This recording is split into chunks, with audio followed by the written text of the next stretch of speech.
Hello दोस्तों, मैं अभिषेक। मैं आप लोगों का हिंदी का एजुकेटर हूँ। मैं आप लोगों को हिंदी पढ़ाऊँगा। ठीक, जब भी हम लोग किसी भी विषय को पढ़ते हैं तो उस विषय में सबसे महत्वपूर्ण बात जो होती है वो होता है उस विषय का आधारिक ज्ञान। और आधारिक ज्ञान कहाँ से आता है? उस विषय की समझ से। और उस विषय की समझ में सबसे पहली बात आती है उस विषय का जो नाम है, उस नाम का हमको अर्थ पता हो, वो उस विषय की सबसे आधारिक समझ होती है। ठीक, जैसे भी मान लीजिए हम किसी भी विषय की बात करें, चूँकि मैं हिंदी पढ़ाऊँगा आपको तो मैं हिंदी पर आऊँगा, पर चूँकि आपको जो बात मैं समझाना चाह रहा हूँ उसको समझाने के लिए मैं आपको एक बात और बताना चाहता हूँ कि जैसे कि मान लीजिए ये एक शब्द है, ये आपका एक विषय है इतिहास। ठीक, ये एक शब्द है।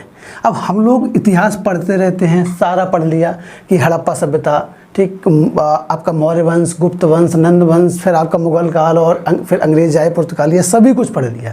लेकिन अगर कोई घुमाकर आपसे पूछे कि इतिहास होता क्या है, इतिहास शब्द का मतलब क्या है, ये शब्द आया कहाँ से, तो ये उस विषय की सबसे बेसिक समझ है कि ये आपको आनी चाहिए। ठीक, तो अगर आपको यह नहीं पता होगा तो इसके बाद आपने इतिहास में जो भी पढ़ा है वो सब आपके लिए बेकार है। ठीक, जैसे अब चूँकि ये बात चली तो मैं आपको बता देता हूँ कि जो इतिहास शब्द है ये दो शब्दों से मिलकर बना है, इति प्लस ह्रास।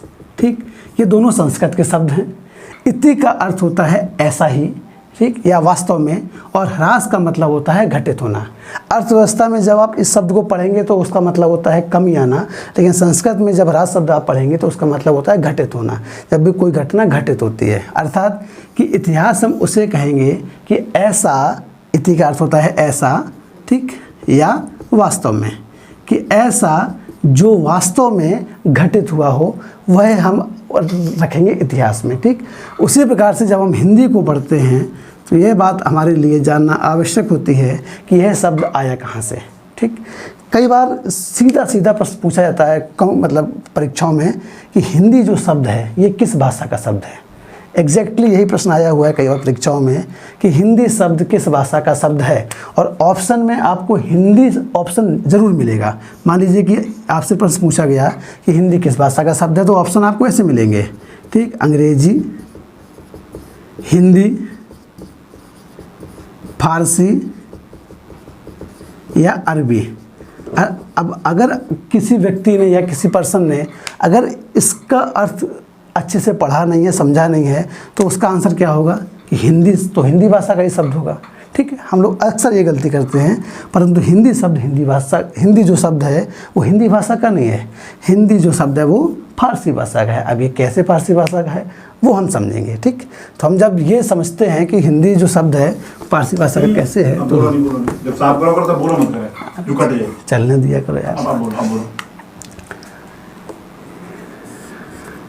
हिंदी जो शब्द है हमारा वो फारसी भाषा का शब्द है। कैसे? हम लोग जब भी, आपको पता है कि मध्यकाल में, जैसे कि मान लीजिए कि ये आपका इंडिया है, ठीक, कि मतलब आप ऐसे मान के चलें कि इधर से आपका जो पाकिस्तान वाला एरिया है, ठीक, इधर से हमारे मध्यकाल में कई सारे आक्रमणकारी भारत में आए। सबसे पहला जो इधर से आक्रमणकारी आया था वो मोहम्मद बिन कासिम था, जो कि 712 ईस्वी में आया था। ठीक, वो आया था इधर पर। और जब इधर से फारसी लोग जब भारत में आए तो यहाँ पर रास्ते में एक नदी पड़ती है, बहुत बड़ी नदी है, जो इधर से निकलकर और ऐसे इधर जाके अरब सागर में गिर जाती है, जिसका नाम है सिंधु। ठीक, और सिंधु जो नदी है वो जब भी आप इधर उत्तर पश्चिम वाले जो भाग है उससे जब भारत में प्रवेश करेंगे तो वो आपका एक बॉर्डर बनाती थी उस समय। तो सिंधु नदी को पर जब वो आए तो उन्होंने आसपास के लोगों से पूछा, लोकल के लोगों से, कि यह जो नदी है वो कौन सी नदी है। तो यहाँ के लोगों ने कहा कि सिंधु नदी है, परंतु जो फारसी भाषा थी उसमें सा का उच्चारण हा किया जाता था, यानी कि होता सा था पर उसको हा बोलते थे। जैसे कि अगर आपको कन्नौजी बोली आती हो, जो कि इटावा औरैया के आसपास जो बोली बोली जाती है वो कन्नौजी बोली जाती है इटावा में। इटावा है, कन्नौज है, कानपुर है, ठीक, ये फरकाबाद है आपका, यहाँ पर कन्नौजी बोली जाती है। कन्नौजी में हम लोग या को जा बोलते हैं। जैसे पूरे भारत में कहा जाएगा क्या कि यमुना नदी, उस एरिया में कहा जाएगा कि जमुना नदी। लोग कहते हैं कि ये क्या कर रहे हो, इटावा वाले लोग कहते हैं कि जू का कर रहे हो, तो वो लोग या का उच्चारण क्या करते हैं, जा। उसी प्रकार से जो फारसी लोग थे वो सा का उच्चारण क्या करते थे, हा। ठीक, तो उन्होंने कहा कि ये कौन सी नदी है, उनको बताया गया कि सिंधु नदी है। तो अब चूंकि वो तो सा को हा बोलते हैं तो वो इसको क्या बोलेंगे कि ये कौन सी नदी है, हिंदू नदी है। ठीक, अब हिंदू नदी के इधर जो स्थान है, यानी कि ये जो स्थान है ये क्या कहलाया, हिंदुस्तान। ठीक, हिंदू स्थान, ये बाद में परिवर्तित होकर के ये हिंदुस्तान बन गया, लेकिन शुरुआत में जो शब्द बना था वो क्या, कि हिंदू स्थान, यानी कि ये नदी सिंधु है, उनके हिसाब से हिंदू है उस भाषा के उच्चारण के अनुसार, उसके इधर जो स्थान है वो हिंदू स्थान है। यहाँ पर जो लोग रहे वो हिंदू कहलाए, और यहाँ के लोगों की जो भाषा थी वो हिंदी कही गई। यानी कि भाषा तो यहाँ पर पहले से चली आ रही है, ऐसा तो नहीं है कि जब ये लोग आए तभी यहाँ पर भाषा जन्मी, भाषा तो पहले से चली आ रही थी। उसी भाषा को इन्होंने क्या कहा, हिंदी कहा। ठीक, इतनी बात आपको समझे कि ये शब्द कहाँ से आया, हिंदी, तो ये शब्द आया हमारा फारसी भाषा से। ठीक, अब हम बात करते हैं कि ये जो हिंदी है, अगर इनके समय में इसको हिंदी कहा गया तो इसके पहले इसको क्या कहा जाता था, क्या इसका कालक्रम है, हिंदी बोली आई कहाँ से, अब हम उस बात को समझेंगे। ठीक, ठीक है, तो वहाँ तक हमने समझा कि हिंदी शब्द कहाँ से आया। उसके बाद अब हम जानेंगे कि हिंदी भाषा का जो कालक्रम है वो कहाँ से आया। ठीक, तो सबसे पहले ये भी एक प्रश्न आता है, सीधा प्रश्न पूछा जाता है कि प्रारंभिक भाषा दुनिया की कौन सी थी, तो आप क्या कहेंगे, आप सभी को पता है वो एक संस्कृत भाषा थी। पूछा जाएगा कि सबसे पहली भाषा कौन सी थी, तो आप कहेंगे संस्कृत। दुनिया की अधिकांश भाषाएं इसी भाषा से जन्मी हैं, इसी भाषा के द्वारा दुनिया की कई सारी भाषाएं ऐसी हैं, सिर्फ हिंदी नहीं बल्कि बहुत सारी भाषाएं ऐसी हैं कि जिनका जन्म संस्कृत के द्वारा हुआ है। ठीक, अब संस्कृत से संबंधित आपसे जो प्रश्न पूछे जाते हैं, मैं यहीं पर आपको थोड़ा सा परिचय दे देता हूँ। क्या पूछा जाता है कि आदिकालीन भाषा कौन सी थी, तो आप कहेंगे संस्कृत। ठीक, दूसरी बात पूछी जाती है कि हिंदी भाषा का जन्म किस भाषा से हुआ, तो आप कहेंगे संस्कृत। ठीक, तीसरी बात पूछी जाती है कि दुनिया की अधिकांश भाषाएं किस भाषा से जन्मी हैं, तो आप कहेंगे संस्कृत। एक और बात पूछी जाती है कि भारतीय भाषा परिवार, ये भाषा परिवार है, भारत में दो भाषा परिवार हैं, एक भारतीय भाषा परिवार और एक द्रविड़ भाषा परिवार। ठीक, जो हमारे दक्षिण भारत में जो भाषाएं बोली जाती हैं उन्हें हम कहते हैं कि वो द्रविड़ भाषाएं हैं, और जो उत्तर भारत में जो भाषाएं बोली जाती हैं उन्हें हम कहते हैं कि ये भारतीय परिवार की भाषाएं हैं। भारतीय का मतलब क्या होता है, तो भारतीय ये जो शब्द है ये दो शब्दों से मिलकर बना है, जिसमें कि एक शब्द है भारत और एक है यूरोप। तो भारत और यूरोप के अंदर जो भी भाषाएं बोली जाती हैं उन भाषाओं को हम कहते हैं भारतीय भाषा परिवार। जैसे कि अंग्रेजी एक भाषा है जो कि यूरोप में बोली जाती है, पूछा जाए कि अंग्रेजी किस भाषा परिवार का हिस्सा है, तो आप कहेंगे भारतीय भाषा परिवार का हिस्सा है। पूछा जाए कि हिंदी किस भाषा परिवार का हिस्सा है, तो आप कहेंगे भारतीय भाषा परिवार का हिस्सा है। परंतु यदि आपसे पूछा जाए कि तमिल किस भाषा परिवार का हिस्सा है, तो आपका जवाब भारतीय नहीं होगा, आपका जवाब होगा द्रविड़ भाषा परिवार, क्योंकि वो भाषा परिवार अलग है। ठीक है, तो हम लोग बात कर रहे थे कि भाषा का जो कालक्रम है वो क्या है। तो सबसे पहली जो भाषा है वो संस्कृत, और संस्कृत का जो समय जो बताया गया है वो लगभग बताया गया है कि 1500 BC से 500 BC तक। BC का मतलब समझते हैं बिफोर क्राइस्ट, हिंदी में हम उसको कहते हैं ईसा पूर्व। ठीक, संस्कृत का समय है 1500 BC से 500 BC। संस्कृत के बाद एक भाषा आई जिसका नाम था पाली। पाली भाषा आपने सुनी होगी कहीं ना कहीं, यदि आपने इतिहास पढ़ा होगा तो इस भाषा का नाम आपने ज़रूर सुना होगा। कहाँ सुना होगा, महात्मा बुद्ध के बारे में जब आप पढ़ते हैं तब इस भाषा का वर्णन आता है। पूछा जाता है कि महात्मा बुद्ध ने किस भाषा में उपदेश दिए, जवाब होता है पाली। अब बात आती है कि ये पाली भाषा आई क्यों, क्या ये पाली भाषा महात्मा बुद्ध जब आए तभी आई या उससे पहले से थी, पहले से थी तो कैसे थी। देखिए मैं दो बातें बताता हूँ आपको। जब भी कोई भी भाषा हो दुनिया में, चाहे किसी भी जगह पर कोई भी भाषा बोली जा रही हो, तो जब भी कोई भी भाषा बोली जाएगी तो उसके दो भाग होंगे। एक होगा उसका लौकिक भाग, यानी उसको आप कहेंगे कि ये लौकिक भाषा, और एक होगा उसका अलौकिक भाषा। ठीक, तो एक तो हुआ लौकिक भाषा, एक हुआ अलौकिक भाषा।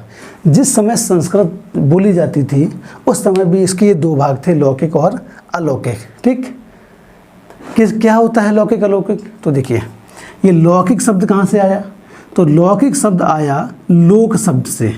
लोक शब्द में जब हमने एक प्रत्यय को जोड़ा तो शब्द क्या बना? लौकिक। क्योंकि एक प्रत्यय का नियम होता है कि जब भी एक प्रत्यय को जोड़ा जाएगा तो जो शब्द का जो प्रथम अक्षर होगा वो दीर्घ हो जाता है। यहाँ देखा आपने कि लोक में तो छोटे हो की मात्रा है, लेकिन जब एक को जोड़कर जब नया शब्द बनाया लौकिक तो ये बड़ा हो गया। ठीक, तो ये जो शब्द आया लौकिक कहाँ से आया? लोक धन एक से। लोक का अर्थ होता है लोग, यानी कि जो सामान्य लोगों की भाषा होगी वो कहलाएगी लौकिक भाषा, और जो प्रतिष्ठित लोगों की भाषा होगी वो कहलाएगी अलौकिक भाषा। अब प्रतिष्ठित लोगों की भाषा से अर्थ क्या है? तो उसका अर्थ ये होता है कि जब भी कोई भी भाषा हो उसके दो भाग होते हैं। कौन कौन से? एक तो वो भाषा जिस भाषा में साहित्य लिखा जाता है, और दूसरी वह भाषा कि जिसको आम जनमानस लोग बोलने में अपने प्रयोग करते हैं। जैसे आज भी है, हम लोग हिंदी बोलते हैं, हम लोग हिंदी में बात करते हैं। एक सामान्य जन, एक कोई रिक्शा चलाने वाला या कोई भी व्यक्ति हो जो निम्न वर्ग से है, कम पढ़ा लिखा है, उसके बाद भी वो हिंदी तो बोल रहा है, परंतु क्या वो वही हिंदी बोल रहा है जिस हिंदी में साहित्य लिखा गया है? नहीं, साहित्य की हिंदी अलग है, और जो आम जनमानस जो हिंदी बोल रहा है वो हिंदी अलग है तो लेकिन दोनों हिंदी है। ठीक, तो जो आम लोग बोलते हैं उसे हम कहते हैं लौकिक भाषा, और जो साहित्य की भाषा होती है उसे हम कहते हैं अलौकिक भाषा। ठीक, इतनी बात समझ गए। तो संस्कृत भी जब बोली जाती थी उस समय उसके दो भाग थे, एक अलौकिक संस्कृत, एक लौकिक संस्कृत। तो अलौकिक संस्कृत में हमारे वेद लिखे गए, हमारे वेदांग लिखे गए, हमारे उपनिषद लिखे गए, किसमें? अलौकिक संस्कृत में। और लौकिक संस्कृत वो भाषा थी जो कि आम लोग बोलते थे, आम लोग जिस भाषा में अपनी बातचीत किया करते थे अपने साथ के लोगों से। अब महात्मा बुद्ध ने पाली भाषा में उपदेश दिया, तो महात्मा बुद्ध फेमस हुए कैसे? क्यों महात्मा बुद्ध इतने फेमस हो गए? भाई और भी तो लोग थे, वो क्यों फेमस नहीं हो पाए? जबकि ऑलरेडी वेद थे, और वेदों के खिलाफ बोले, वेदों के तो अगेंस्ट थे, वेदों के समर्थक तो नहीं थे महात्मा बुद्ध। उसके बाद भी उनको आम जनता ने इतना सपोर्ट क्यों किया? सिर्फ इसलिए क्योंकि उन्होंने जिस भाषा में अपने उपदेश दिए वो थी लौकिक संस्कृत, यानी कि वह संस्कृत जो कि लोगों के द्वारा बोली जाती थी। और जिस समय अलौकिक संस्कृत वेदों की भाषा थी, उस समय लौकिक संस्कृत को पाली कहा जाता था। तो महात्मा बुद्ध ने किस भाषा में उपदेश दिए? लौकिक संस्कृत में। ठीक, यानी कि जिस समय संस्कृत अलौकिक भाषा थी उस समय पाली लौकिक भाषा थी, और जिस समय पाली लौकिक भाषा बनी, अलौकिक भाषा बनी, उस समय लौकिक भाषा कौन सी हुई? तो वो है आपकी, जिसमें जो आचार्य जो महावीर स्वामी ने जिस भाषा में उपदेश दिए हैं वो कौन सी है? प्राकृत। ठीक, तो संस्कृत फिर पाली। संस्कृत का समय है 1500 BC से 500 BC, पाली का समय है 500 BC से और 1 AD, प्राकृत का समय है 1 AD से 500 AD। ठीक, और इसके बाद आती है प्राकृत के बाद अपभ्रंश, और इसी के साथ साथ चलती रही थी अवहट्ठ। ठीक, और अपभ्रंश फिर आके कई सारे भागों में बट गया।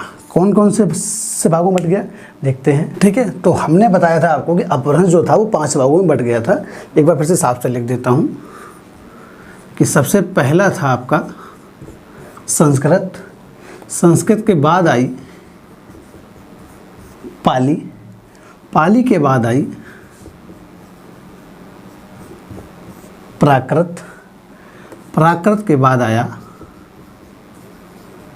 अपभ्रंश, प्राकृत के बाद क्या आया आपका? अपभ्रंश आया। और अपभ्रंश के ही साथ साथ जिस समय अपभ्रंश सामान्य लोगों की भाषा थी, उस समय देश के कई हिस्सों में अवहट्ठ भी प्रयोग की जाती थी। ठीक, अब बात आती है कि हिंदी भाषा, देखिए अपभ्रंश जो था वो कई सारे भागों में बट गया था। मध्यकाल पे आने के बाद अपभ्रंश कई सारे भागों में बट गया। उसके कौन कौन से भाग थे प्रमुख? तो उसके जो प्रमुख भाग थे उसको मैं आपको एक चार्ट के द्वारा समझा देता हूँ। एक था आपका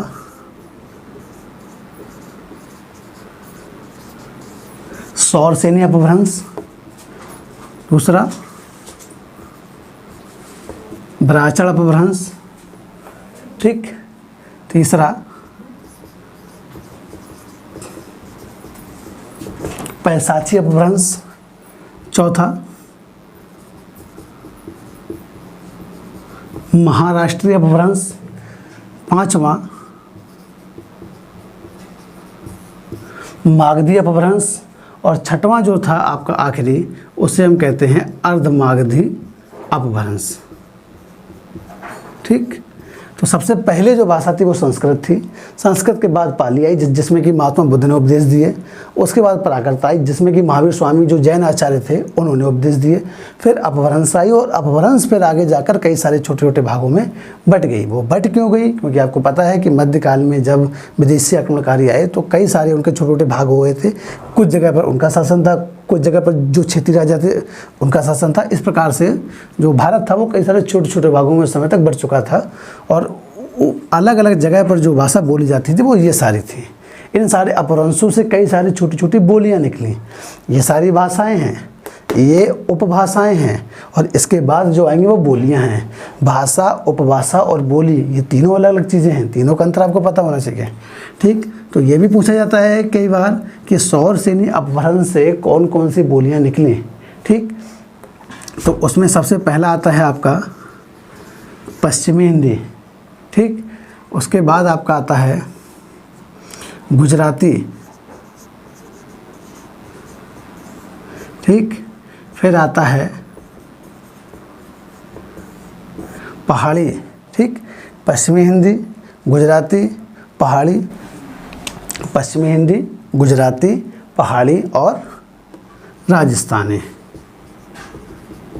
ठीक है, तो पहला प्रश्न यहीं से बनेगा आपका। पूछा जाएगा कि राजस्थानी किस अपभ्रंश से निकला है? आप कहेंगे सौरसेनी अपभ्रंश से। पूछा जाएगा पश्चिमी हिंदी किस अपभ्रंश से निकली है? आप कहेंगे सौरसेनी अपभ्रंश से। पहाड़ी और गुजराती भी किसी से निकली हैं, तो सौरसेनी अपभ्रंश से ये इनका जन्म हुआ है। फिर बात आती है कि पश्चिमी हिंदी से 5 क्षेत्रीय बोलियाँ निकली हैं। कौन कौन सी? आप सर अपने नाम सुने होंगे। पहली है उनमें से खड़ी बोली, दूसरी है आपकी कन्नौजी, जिसका जिक्र मैंने आपसे इस लेक्चर के प्रारंभ में किया था जब हम आपको फारसी भाषा के बारे में बता रहे थे कि हिंदी शब्द फारसी भाषा का शब्द है। तब आपसे मैंने कहा था कि फारसी भाषा में सा को हा कहा जाता है, जैसे कन्नौजी बोली में या को जा बोला जाता है। ठीक है, तो खड़ी बोली, कन्नौजी। फिर आती है आपकी बुंदेली। बुंदेली के बाद जो चौथी बोली जो पश्चिमी हिंदी से निकली वो थी आपकी हरियाणवी, और उसके बाद थी आपकी ब्रजभाषा। ठीक, सौरसेनी से अपभ्रंश के ये 6 भाग, सौरसेनी के ये 4 भाग, पश्चिमी हिंदी, गुजराती, पहाड़ी और राजस्थानी। उसके बाद पश्चिमी हिंदी के ये 5 भाग, खड़ी बोली, कन्नौजी, बुंदेली, हरियाणवी और ब्रजभाषा। पूछा जाए ब्रजभाषा किस अपभ्रंश से निकली है, तो आप कहेंगे सौरसेनी अपभ्रंश से। पूछा जाए कि और अगर सौरसेनी अपभ्रंश ऑप्शन में ना हो, पश्चिमी हिंदी ऑप्शन में हो, तो आपका जवाब जाएगा पश्चिमी हिंदी। ठीक है, और अगली बात आती है कि जो पहाड़ी के कितने भाग हैं? 2। कौन कौन से? एक है आपका मध्यवर्ती पहाड़ी, और दूसरा है आपका पश्चिमी पहाड़ी। ठीक, मध्यवर्ती पहाड़ी और पश्चिमी पहाड़ी।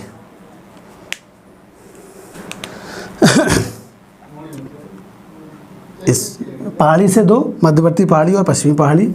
और राजस्थानी बटी 4 भागों में, जिसमें आप कहते हैं कि एक उत्तरी राजस्थानी, पश्चिमी राजस्थानी, दक्षिणी राजस्थानी और पूर्वी राजस्थानी। अर्थात कि राजस्थान के 4 भाग थे, एक उत्तर राजस्थान, एक दक्षिण राजस्थान, पश्चिम राजस्थान और पूर्वी राजस्थान। ठीक है, अब किन किन जगहों पर राजस्थान के किस किस भाग में कौन कौन सी बोली बोली जाती थी, उनके अलग अलग नाम थे। वो नाम आपको याद करने हैं, आपसे परीक्षाओं में ये पूछे जाते हैं। उत्तरी राजस्थान में जो बोली बोली जाती थी उसे हम कहते थे मेवाती। पश्चिमी राजस्थान में जो बोली बोली जाती है उसे हम कहते हैं मारवाड़ी। दक्षिणी राजस्थान में बोली जाती है मालवी, और पूर्वी राजस्थान में बोली जाती है जयपुरी। और जयपुरी का एक और नाम है ढूंढाड़ी। तो नाम चाहे कोई भी हो, मतलब एक ही है। ठीक, समझ गए आप? खड़ी बोली कहाँ बोली जाती है? दिल्ली में और वेस्टर्न यूपी में, जैसे मेरठ, बुलंदशहर, मुजफ्फरनगर, मुरादाबाद, उन जगहों पर। कन्नौजी, कन्नौज, इटावा, कानपुर, फरुखाबाद, इन जगहों पर कन्नौजी। बुंदेली कहाँ पर? बुंदेलखंड के क्षेत्र में, झांसी, जालौन, महोबा, बांदा, चित्रकूट, इन एरियाओं में बुंदेली बोली जाती है। हरियाणवी, हरियाणा में और दिल्ली के कुछ भागों में, क्योंकि दिल्ली में अधिकांश लोग हरियाणा से ही आकर बसे हुए हैं। ठीक है। गुजराती, गुजरात में बोली जाती है। पहाड़ी भाषा ये उत्तराखंड और हिमाचल प्रदेश के भाग में, जैसे कुमाऊनी और गढ़वाली। ठीक। तो कुमाऊँ जो आपका मध्यवर्ती पहाड़ी है वो बोली जाती है कुमाऊँ वाले एरिया में, और हरियाणवी बोली जाती है आपकी, सॉरी ये पश्चिमी पहाड़ी बोली जाती है आपके गढ़वाल के एरिया में। ठीक, क्लियर। बराचड़ से निकली सिंधी, सिंधी भाषा है। किस पूछा जाए किस अपभ्रंश से निकली सिंधी भाषा, आप कहेंगे बराचड़ से। पैसाची से दो निकली हैं, लहंदा और पंजाबी। यदि पूछा जाए कि पंजाबी भाषा किस अपभ्रंश से निकली है, तो आप कहेंगे पैसाची अपभ्रंश से। महाराष्ट्री से निकली मराठी। ठीक। मागधी से निकली बिहारी, बंगला, उड़िया और असमिया। तो बिहार में बिहारी, बंगाल में बंगला, उड़ीसा में उड़िया और असम में असमिया। ठीक। फिर बात आती है कि बिहारी के भी कई सारे खंड हुए हैं। जैसे बिहारी से कौन कौन सी भाषा निकली हैं? भोजपुरी, मगही और मैथिली। ठीक। भोजपुरी, मगही और मैथिली। अर्धमागधी से निकली है बेटा पूर्वी हिंदी। पूछा जाता है कि पूर्वी हिंदी किस अपभ्रंश से निकली है, बहुत बार ये वाला प्रश्न आया है। आप कहेंगे अर्धमागधी अपभ्रंश से। और पूर्वी हिंदी के जब खंड किए गए तो उनमें से कौन कौन सी बोली निकली? अवधी, जो कि गोरखपुर, लखनऊ और आपका गोरखपुर नहीं, लखनऊ, बाराबंकी, रायबरेली, अमेठी, इन एरिया में बोली जाती है। बघेली, बघेलखंड के एरिया में, जो रीवा देखा है आपने वो बघेलखंड के एरिया में पड़ता है। और छत्तीसगढ़ी, छत्तीसगढ़ी कहाँ बोली जाती है? छत्तीसगढ़ में। ठीक है। तो ये भाषा का एक सामान्य परिचय था कि भाषा कहाँ से आई, भाषा के कौन कौन से खंड हुए, किस अपभ्रंश से कौन सी बोली निकली, और एग्जैक्ट आपसे यही प्रश्न पूछे जाते हैं इस चार्ट में से कि कौन सी बोली किस अपभ्रंश से निकली हुई है। ठीक। तो ये भाषा का सामान्य परिचय है। आगे हम लोग फिर हिंदी की अगली क्लास में हम ये देखेंगे कि हिंदी के जो अध्याय हैं वो हमको कहाँ कहाँ पढ़ने हैं और कौन कौन से अध्याय हमारे लिए इम्पोर्टेंट हैं। ठीक। Thank you.